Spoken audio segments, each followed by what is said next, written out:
Bonjour à tout le monde, j'espère que vous allez bien. Nous touchons à la fin de ce confinement, mais cela ne veut pas dire la reprise de la vie de l'Église, l'ouverture de notre lieu de culte. Nous ne savons toujours pas quand exactement nous pourrons ouvrir l'Église, mais nous devons encore patienter et utiliser ce moyen technique pour nous rapprocher les uns des autres. Alors, dans ce temps si particulier que nous vivons, ce confinement, comme je disais, qui touche à sa fin, mais qui ne nous permet pas de nous retrouver dans l'Église, j'aimerais avec vous ce matin parler de l'Église. Quel regard j'ai sur mon église locale, donc celle de Royan. Quel regard j'ai sur l'église en général, l'église avec un E majuscule, qui est l'église universelle. Donc j'aimerais voir donc ce matin avec vous ce thème et le développer. Pour cela, j'ai choisi ce passage qui se trouve dans l'évangile de Matthieu au chapitre 16 et verset 13. Jésus étant arrivé dans le territoire de Césarée de Philippe, demanda à ses disciples: Qui suis-je au dire des hommes, moi, le Fils de l'homme? Ils répondirent: Les uns disent que tu es Jean-Baptiste, et les autres Élie, les autres Jérémie ou l'un des prophètes. Et vous, leur dit-il, que dites-vous que je suis? Simon-Pierre répondit: Tu es le Christ, le Fils du Dieu vivant. Jésus, reprenant la parole, lui dit: Tu es heureux, Simon, fils de Jonas, car ce ne sont pas la chair et le sang qui t'ont révélé cela, mais c'est mon Père qui est dans les cieux. Et moi, je te dis que tu es Pierre, et que sur ce roc, le roc, c'est-à-dire la déclaration que Pierre venait de faire, tu es le Christ, le Fils du Dieu vivant. Sur cette déclaration-là, donc, je bâtirai mon église, et que les portes du séjour des morts ne prévaudront point contre elle.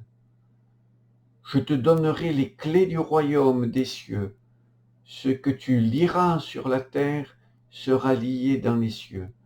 Ce que tu délieras sur la terre sera délié dans les cieux. Alors, il recommanda aux disciples de ne dire à personne qu'il était le Christ. Amen. Comme chaque fois, j'aime à faire ressortir qu'au moment où Jésus prononce cette parole, l'Église n'existait pas encore. Elle était en germe, elle n'était qu'un embryon. Sa naissance aura lieu plus tard, après la mort de Jésus et sa résurrection. Une fois que ces événements se sont accomplis, la mort et la résurrection, les 120 ont senti le besoin de se réunir, de prier ensemble. Et dans Acte 2, nous les voyons tous dans la chambre haute, priant, méditant. Et là, tout à coup, il nous est dit que le Saint-Esprit est descendu et ces hommes et femmes ont été baptisés dans le Saint-Esprit. Ce baptême dans le Saint-Esprit a donné à l'Église une puissance surnaturelle, mais aussi une qualité de s'organiser, non pas de s'organiser pour devenir une institution figée par les traditions ou des préceptes, mais une organisation basée sur la solidarité, la fraternité. Paul, dans la lettre aux Corinthiens, au chapitre 12, parle des dons spirituels, la manifestation des dons spirituels, mais également il parle que ces dons spirituels se manifestent parmi le corps qui est l'Église, et il montre l'importance des liens qu'il y a entre chaque membre de ce corps. Je reviens à la déclaration de Jésus, « Je bâtirai mon Église ». Ce n'est donc pas une volonté humaine qui a fait qu'un jour l'Église existe, mais Jésus l'a construite. Il a eu la volonté de construire l'Église. C'est lui qui lui a donné les fondements, les fondations sur lesquelles elle va pouvoir se reposer. Il lui a donné une structure solide qui pourra résister contre vents et tempêtes. Il lui a donné sa forme actuelle pour qu'elle traverse les siècles. En résumé, l'Église n'est pas une invention humaine, une décision personnelle d'une personne, mais l'Église est venue par la création et la volonté de Jésus.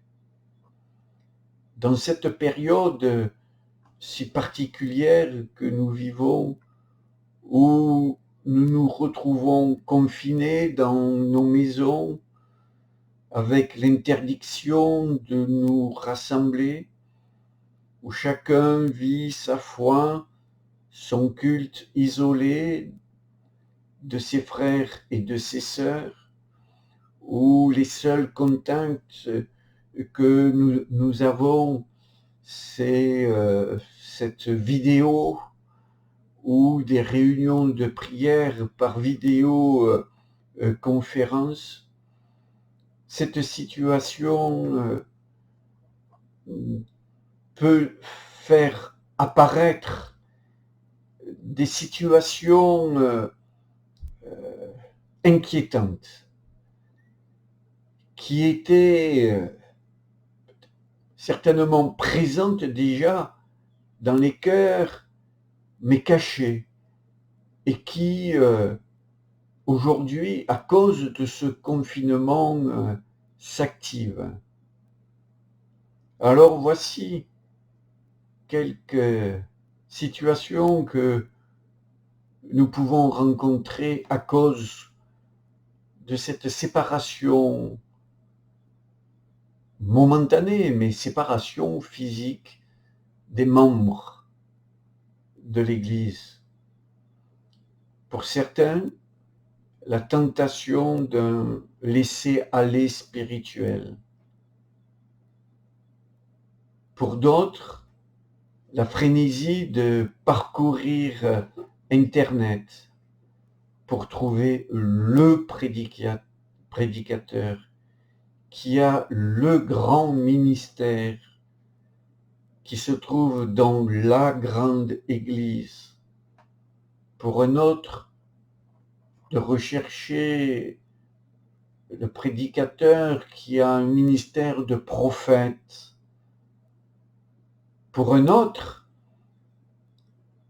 il n'a pas besoin de ce système moderne, Internet, vidéoconférence, car lui, il sait, il connaît, il est capable de s'instruire lui-même, de s'enseigner lui-même. Pour un autre, cet isolement peut accentuer une fracture avec la communion fraternelle. Peut-être que ce scénario que je présente, scénario dramatique, ne se trouve pas dans notre Église de Royan. Peut-être qu'il ne se trouve pas, et combien j'aimerais me tromper. Mais je sais une chose, c'est que ce style d'église que nous vivons aujourd'hui n'était pas prévu dans le plan de construction que Christ a mis en place pour donner naissance à l'Église. C'est dans ce psaume où il dit « Voici qu'il est doux, qu'il est agréable pour des frères de demeurer ensemble. » C'est un des fondements de l'Église. Bien sûr, nous allons encore vivre pendant plusieurs semaines avec ce système de vidéoconférence, ce système de culte à distance, mais cela ne fait pas partie de notre vie d'église, de notre pratique de vie d'église.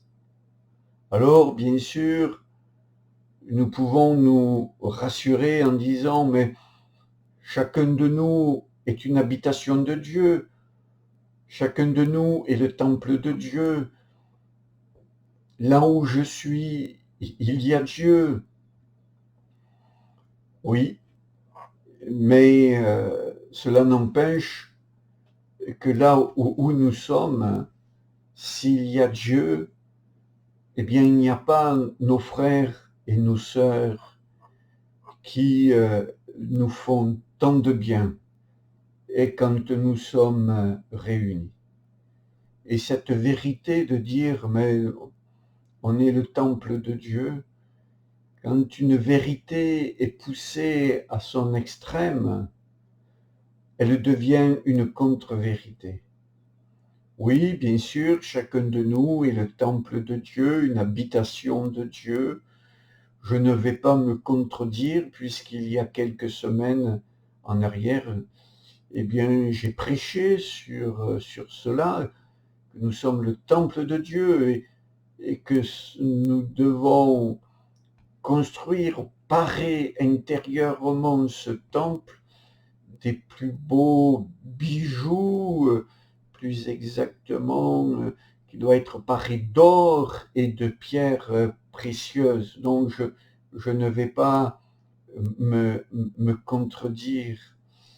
Mais attention, certes, si nous sommes des temples, nous ne sommes pas habitués et nous n'avons pas été faits pour vivre isolés. Nous devons être reliés les uns aux autres.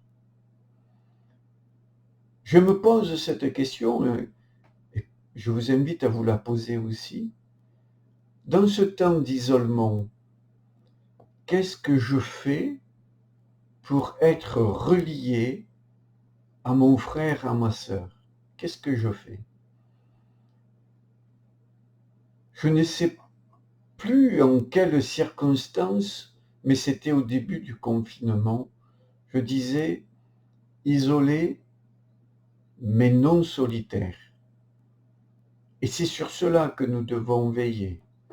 Isolé, mais non solitaire.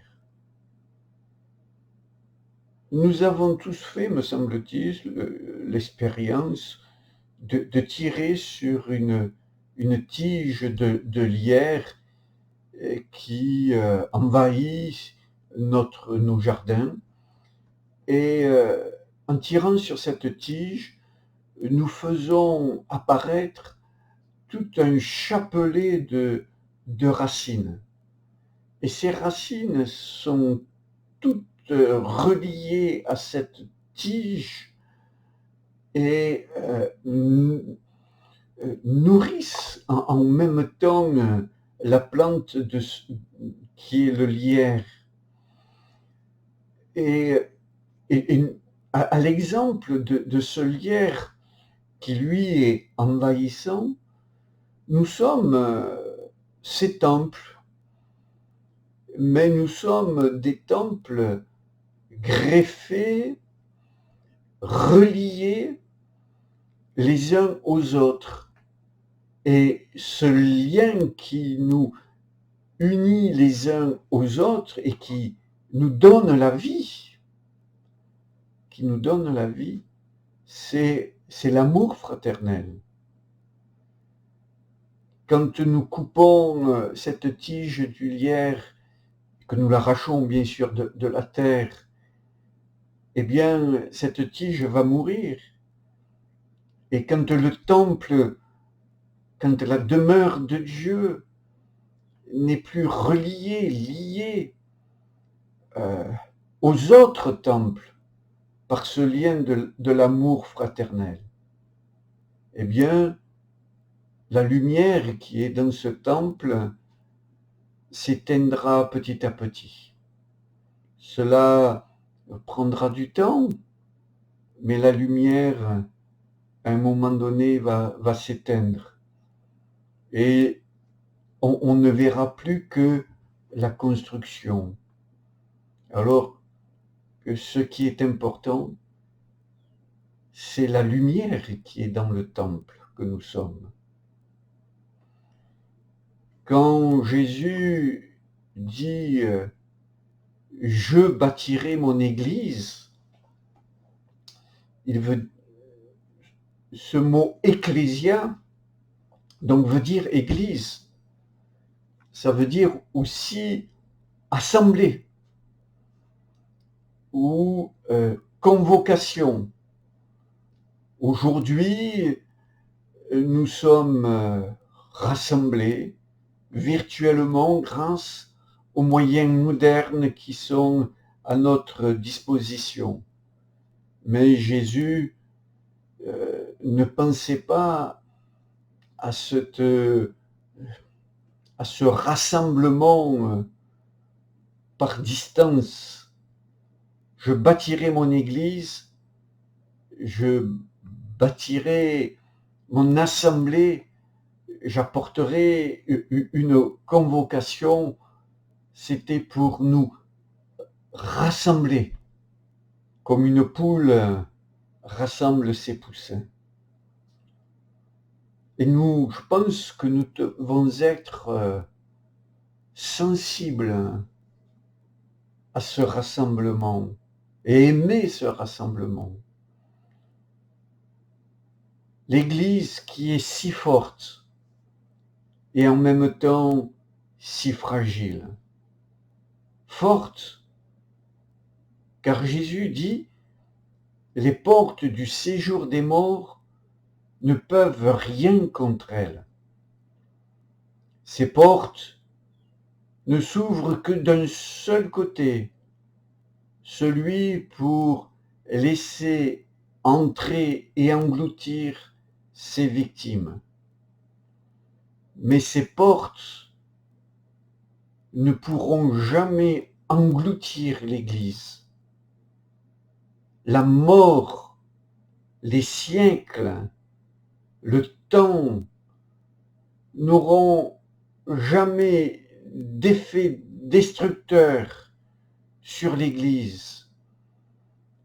Elle est appelée à demeurer sur des fondements solides, car, comme je le disais, ces fondements ne viennent pas d'un homme, mais ils viennent de Dieu.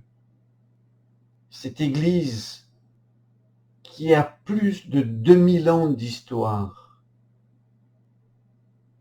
si elle tient encore aujourd'hui, c'est parce que c'est vraiment un miracle de Dieu, parce que Dieu est celui qui la porte.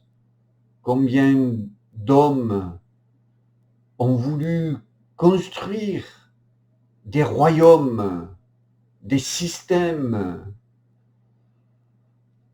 ont voulu instaurer un règne de 1000 ans. Je pense à Hitler et leur règne de 1000 ans s'est réduit en 5 ans. 5 ans de cauchemar, de drame, de mort. Ce que l'homme fait ne dure pas. Des royaumes se sont écroulés. Les royaumes sont passés.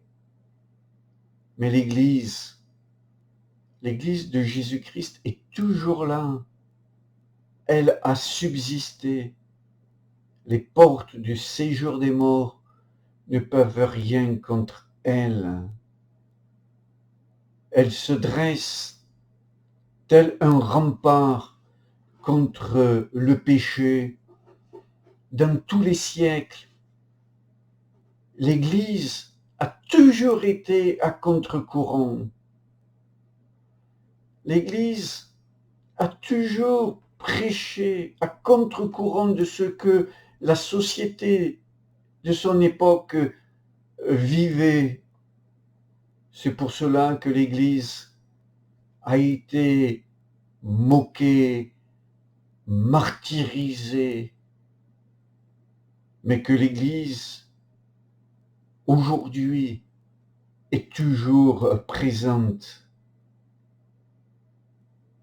Une Église forte dans ses fondements, mais une Église qui peut se montrer faible, parce qu'elle est constituée d'hommes et de femmes faibles, pour ne pas dire d'hommes et de femmes compliqués. Le diable qui est rusé, c'est qu'il ne peut pas détruire ce fondement que Jésus-Christ a mis en place. Il ne peut rien faire contre cela.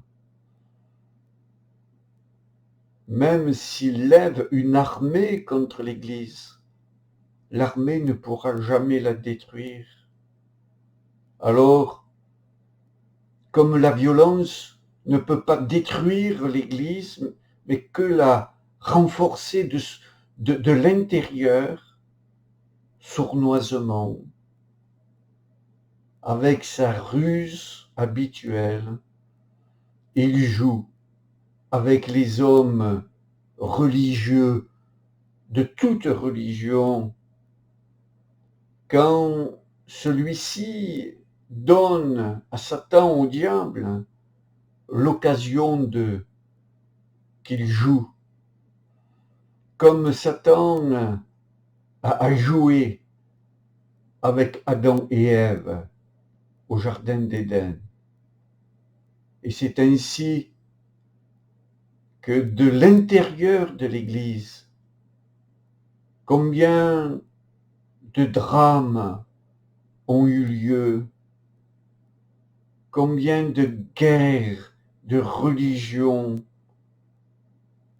combien de divisions, combien de scandales ont taché l'Église, combien de fausses doctrines ont détourné des chrétiens,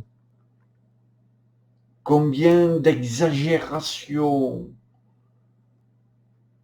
dans l'annonce de certaines vérités ont fait plus de mal qu'autre chose, combien d'indifférence, combien d'égoïsme nous pouvons trouver de suffisance et de manque d'intelligence se trouve au sein même de l'Église, tel un cancer qui diminue le témoignage de l'Église.